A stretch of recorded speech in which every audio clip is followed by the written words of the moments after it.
Welcome to RED35. My name is Cheng. I'm a professional photographer, filmmaker, and an Olympus ambassador. Today, we are going to look at two lenses from Olympus, the ultra-popular M.Zuiko 40-150 f2.8 Pro and the brand spanking new 100-400mm IS. For about the same money, which one is better?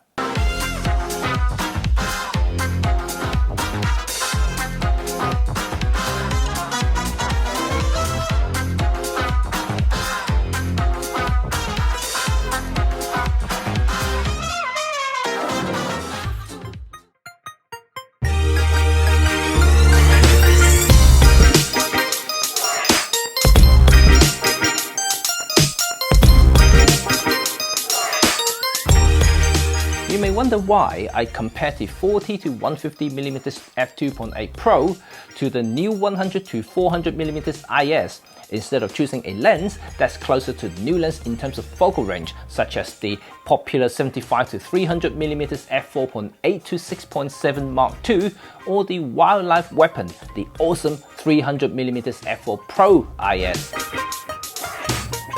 First is the price. You can get both of the lenses for about the same money depending on where you shop, unless you're a seasoned pro. One who dabbles the idea of getting a long tele zoom is likely to be an amateur who just want to capture something from distance. So if you have a pot of money that you can get you either of these lenses, which one would you choose? Second, curiosity. Yes, partly me, because I want to see if a popular Olympus Pro lens worth the Pro badge or the brand new 2020 lens can come close or even beat it in terms of optical performance.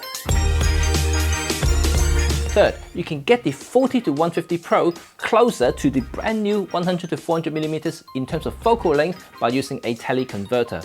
So technically, if you already have the 40-150 2.8 Pro and have a little bit of money, you can just upgrade by getting the MC14 or the MC20 teleconverters.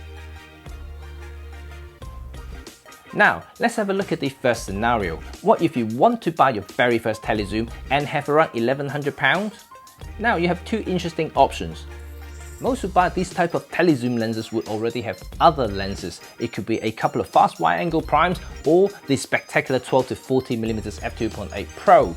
So adding a tele zoom will allow a photographer to add a whole new spectrum of photography. In terms of build quality, both the 40-150 f2.8 Pro and the new 100-400mm IS are very well put together. They're both fully weather sealed, the latter being the IPX1 rated, and they both have fast AF motor and MSC compatible. So in terms of build quality, there is little to choose between them.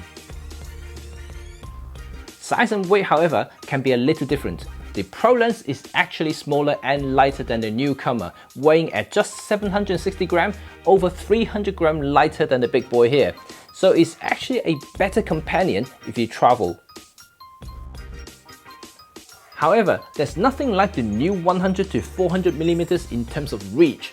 At over 2 times more in focal length, even if you pair the 40-150 2.8 Pro with the MC20 2x teleconverter, you're still only getting 300mm. So if you want even more reach, the 100-400mm also accept Olympus teleconverters, so you can get a whopping 800mm, and that's almost 3 times as much as the Pro lens with the MC20 attached. But here's the crunch: image quality. Which one wins? Well, in short, the 40-150 f2.8 Pros wins in almost all categories: sharpness, resolving power, micro contrast, rendering, and bokeh. It's genuinely a great piece of optical design. But that doesn't mean the new 100-400mm IS is bad, because in fact, it's very good and it's definitely one of the best in this class of super tele lenses.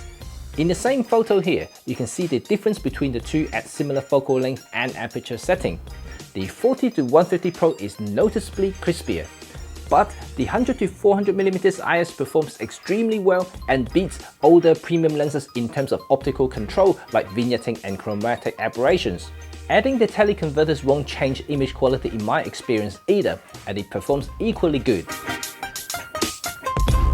Lastly, the lens IS 40-150 2.8 Pro supports 5-axis IBIS and is very effective, while the new 100-400mm IS has quirky sync IS, which allows the lens to compensate yaw and pitch and have the sensor to combat rotation, rather than the traditional 5-axis sync IS like the 12-100 f4 Pro and the 300mm f4 Pro. But in real life, the 40-150 does feel a little bit more stable, but again, zooming at 400mm on the new lens is a vastly different experience and not a normal IBIS or lens IS can handle. As I tried with the 300mm f4 Pro with the MC20 before, I found it extremely challenging to handle even with the sync IS on. There you have it. If you have £1,100 lying around and want to get a Tele Zoom with ultimate image quality, and if you want something smaller and lighter for your travel, get the 40-150 f2.8 Pro. But if you are into wildlife photography and interested in photographing something from a mile away, the 100-400mm IS will serve you very well.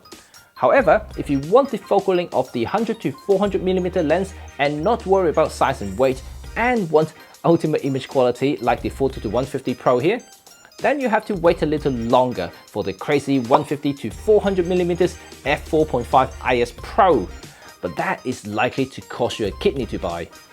Last note is that if you already have the 40-150 f2.8 Pro, does it make sense to get the 100-400mm IS too? In short, no, you're better off getting the MC20 to double your focal length while getting a maximum 5.6 aperture and pro optic performance. Ultimately, I like both lenses, but don't forget that these are two different beasts here, regardless of grade. They may be selling for similar money, but you have to decide which one suits your needs more. Impressive image quality with ultimate reach that no other micro four thirds lenses can capture at the moment, or you want the compact, travel-friendly with pro-grade optical quality. That's it folks, I hope you enjoyed this video. You know what to do now. Thumb if you liked the video and sub if you loved it. So see you next time. Bye for now.